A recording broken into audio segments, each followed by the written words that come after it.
Kopi luwak, pelopor kopi nikmat, nyaman diminum.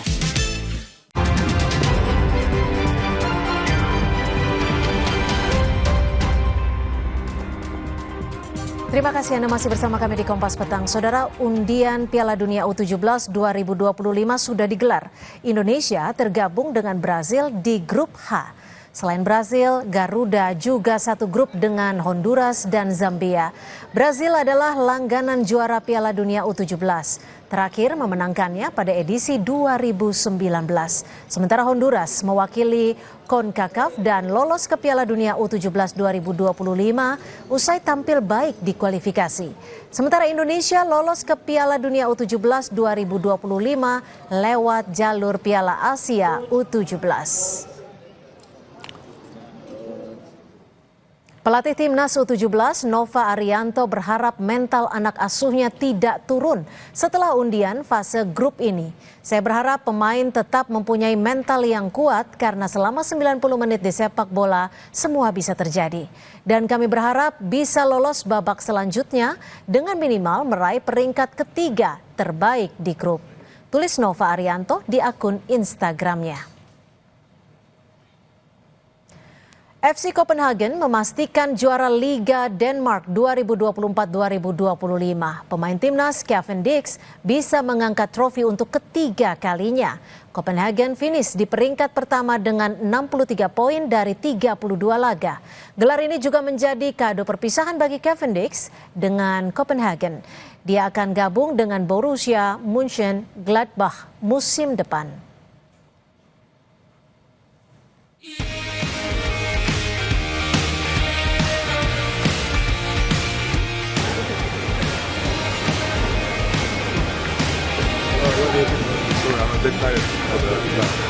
Oke. Tiga pemain timnas yang bermain di Liga Belanda, Tom Haye, Joy Pelupesi, dan Dion James mendarat di Bandara Internasional Igusti Ngurah Rai, Bali Minggu malam untuk mengikuti pemusatan latihan timnas jelang laga versus Tiongkok dan Jepang di kualifikasi Piala Dunia pekan depan. Sebelumnya, Minggu petang, Jordi Amat dan Nathan Choaon juga tiba di Bali. Kedua pemain ini mengaku dalam kondisi baik dan siap mengikuti pemusatan latihan bersama pada Senin ini. Jordi bilang suasana di Bali menyenangkan dan lokasi training camp memiliki fasilitas yang lengkap sehingga bisa mendukung latihan tim. Always nice to train here in Bali. The facilities in Bali United are very nice as well. How are you? Are you ready for tomorrow? Yes. Which for? Senada dengan pemain lain, gelandang Dewa United yang juga pemain tengah timnas Ricky Kambuaya yang telah tiba di Bali juga bilang selalu siap, apalagi bermain untuk negara. Siap udah TC? Ya, siap. Jadi gimana? Ya, kan baru kemarin ini kan, jadi persiapannya gimana nanti? Ya, pokoknya apapun itu kita sudah pasti siap ya.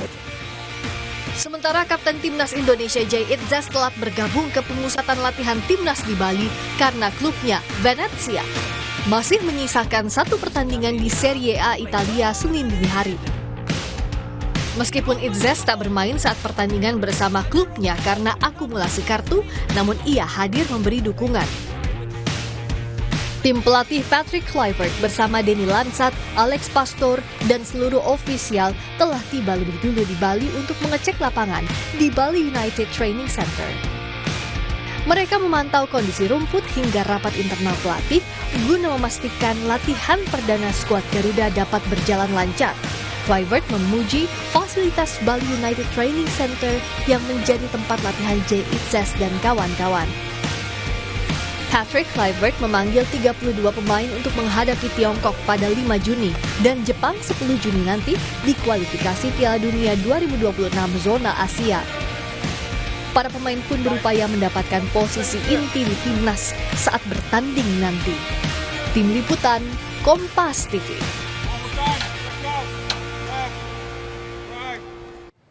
Lalu apa saja yang harus dikejar pelatih timnas Patrick Kluivert untuk menyiapkan anak asuhnya jelang laga melawan Tiongkok pada kualifikasi Piala Dunia pada 5 Juni mendatang?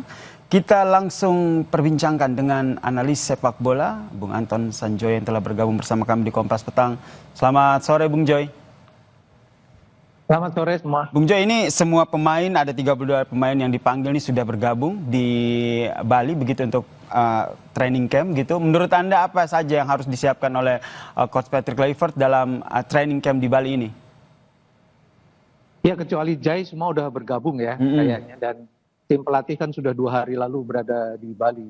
Dan sekarang menurut saya momentumnya memang sangat penting karena kita ingat ketika menghadapi Australia kan persiapannya sangat minim ya. Bahkan berkumpul bersama itu nggak lebih dari 2 kali 24 jam. Jadi memang hasilnya sangat mengecewakan. Tapi setelah itu kan pertandingan Indonesia bisa melewatinya dengan sangat baik, mengalahkan Bahrain, dan saya rasa backbone-nya adalah ketika pertandingan melawan Bahrain itu sudah kelihatan, sudah ada lah. Artinya 90% tim ini sudah terbentuk. Jadi memang ada penambahan pemanggilan pemain, ada 9 pemain yang dipanggil dari Liga 1, dan saya tidak terkejut ya karena beberapa pemain memang masih layak lah dipanggil ya untuk masuk ke tim nasional. Dan ini nampaknya juga untuk mengantisipasi ada beberapa pemain yang cedera dan akumulasi kartu. Di antaranya adalah Marcelino Ferdinand yang tidak bisa bermain, demikian juga dengan Ratnar Oratmangun. Jadi memang pemanggilan ini akan di-trimming lagi, sekarang ada 32 total, akan di-trimming, akan dirampingkan menjadi 23 sesuai dengan DSP.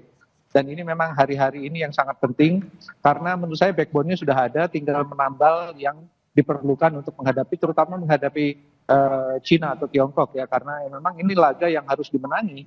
Kalau tidak, Indonesia akan kehilangan kesempatan untuk melaju ke putaran keempat. Nah ini karena mau nggak mau lawan Tiongkok ini Indonesia harus menang lah.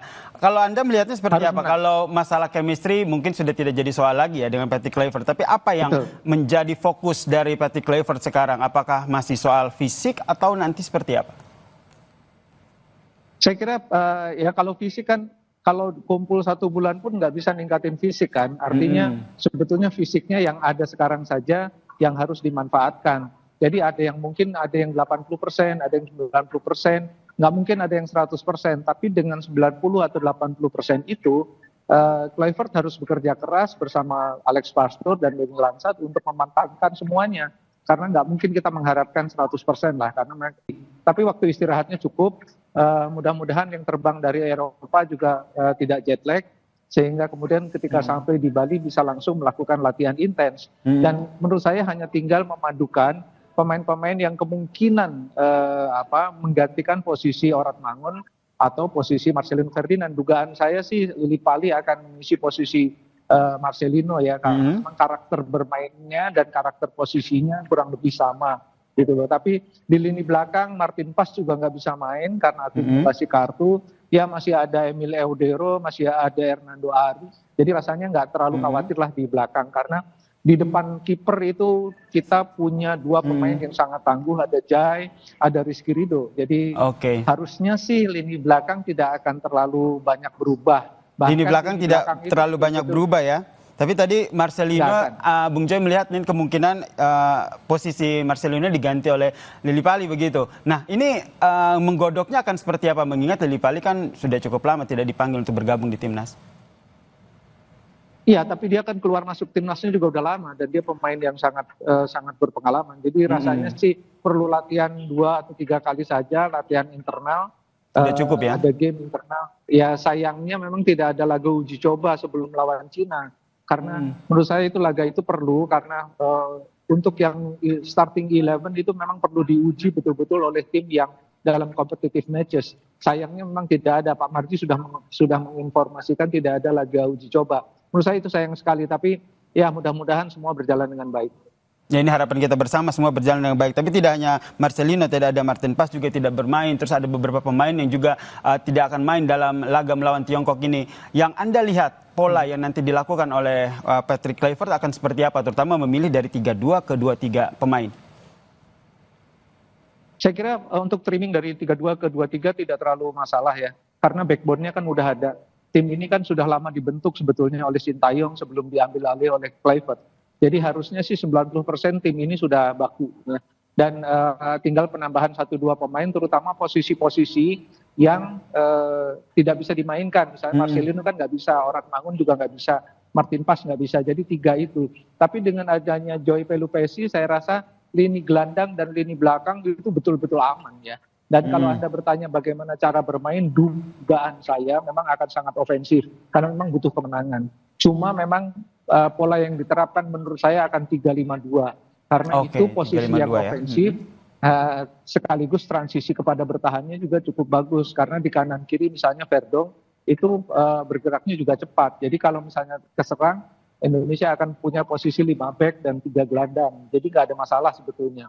Kalau main 4-3-3 menurut saya agak riskan karena Cina juga bermain dengan pola itu dan itu menuntut intensitas yang sangat tinggi keduanya untuk menyerang, dan saya tidak terlalu yakin apakah tim ini yang dipegang oleh Kluivert sekarang bisa intensitas tinggi 90 menit penuh karena mereka baru saja menyelesaikan kompetisi di sebagian besar gitu loh. Jadi lagi capek-capeknya nih mereka. Jadi formasi ini menjadi salah satu penentu ya Bung Joy ya, apakah 4-3-3 atau 3-5-2 begitu. Nah tadi juga ada beberapa pernyataan begitu dari beberapa pemain yang kami liput begitu, mereka menyatakan bahwa kami sudah siap untuk melawan Tiongkok nanti, siap menang begitu. Nah menerjemahkannya dalam strategi nanti akan seperti apa?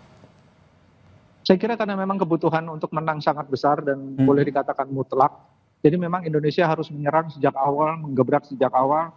Kalau bisa mencetak gol pada 15 menit atau 20 menit pertama, karena itu akan menciptakan keamanan. Nah ini yang saya kira mungkin formasi pertamanya adalah 3-5-2, karena itu formasi yang super ofensif. Dan itu membuat sebetulnya kalau kita lihat pertandingan melawan Cina dalam beberapa waktu lalu ketika Indonesia kalah, kan sebetulnya memang polanya kan hampir sama, cuma memang ada beberapa dua blunder yang dilakukan oleh barisan tengah dan belakang sehingga Cina bisa mencetak gol. Mudah-mudahan tidak ada blunder karena Indonesia harus ofensif sekali untuk mencetak gol. Oke nih langsung menyerang meskipun banyak catatan yang menyatakan bahwa lini penyerang kita nih masih kurang maksimal begitu. Tapi dengan adanya Ole Romeni saya kira kan missing link di lini depan sudah teratasi. Gitu loh. Jadi sebelum ada Ole kan tidak ada penyerang dengan posisi nomor punggung 9. Tidak Rafael Struijk, tidak Orat Mangun, Marcelino pun bukan. Hanya ada Hoki Caraka dan Ramadan Sananta. Tapi penampilan keduanya kan tidak memuaskan. Baru setelah Ole Romeni masuk, lini depan semakin tajam. Bahkan dia bisa mencetak gol kemenangan kan ketika melawan Bahrain. Nah ini yang nanti kita, satu lagi Bung Joy, ini terkait dengan mental ini karena kan mau nggak mau timnas harus menang nih melawan Tiongkok. Ini mentalnya akan seperti apa dijaganya? Ya mudah-mudahan kan ketika melawan Bahrain pun harus menang itu mutlak. Dan ternyata bermain di GBK yang gemuruhnya luar biasa itu mereka enjoy sekali. Dan saya yakin sih dengan atmosfer yang luar biasa mereka juga tetap enjoy karena mereka semua pemain profesional, pemain yang sudah sangat berpengalaman, jadi tidak ada kekhawatiran sebetulnya tentang itu. Tentang mental ya, tidak jadi soal, terlebih mainnya di GBK dan mendapatkan support luar biasa dari ribuan supporter dari timnas Indonesia ya. Harapan kita bersama Bung Joy, Indonesia bisa menang melawan Tiongkok nanti. Terima kasih Bung Anton Sandoyo, analis sepak bola telah bergabung bersama kami di Kompas Petang. Salam sehat Bung Joy. Sama-sama, terima kasih, salam sehat. Dan saudara, usai jeda Kompas Petang akan hadir dengan informasi terkait dengan 150.000 orang jemaah haji asal Indonesia yang sudah tiba di Arab Saudi, termasuk jemaah haji khusus. Sebagian diantaranya sudah memasuki kota Mekah.